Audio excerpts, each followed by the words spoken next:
L'assignatura és important perquè significa una immersió en el que és el món digital vinculat al periodisme. Jo penso que és significatiu perquè ara el periodisme no el podem entendre com una feina, com un ofici analògic. Jo crec que ara les noves tecnologies, per la pròpia dinàmica de la societat, impregnen la nostra manera de viure, la nostra feina, amb independència de la feina que sigui, o sigui, feina del periodista, però també la feina d'altres sectors. Llavors, si és cert que nosaltres vivim amb la tecnologia, hem d'aprendre a treballar amb aquesta tecnologia. I davant la situació de crisi que està vivint actualment el món del periodisme, amb molts mitjans tradicionals que estan tancant les portes o que estan fent immersos en processos de reducció, de plantilla,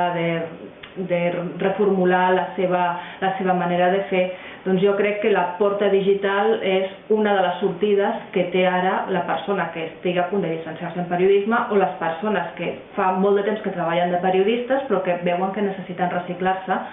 La digitalització, o sigui, la part digital és una de les possibles sortides, i una altra sortida que no té directament molt a veure amb periodisme, però que sí que té a veure amb l'exercici de la nostra professió, és tot el que té relació amb la comunicació en les empreses i en les institucions.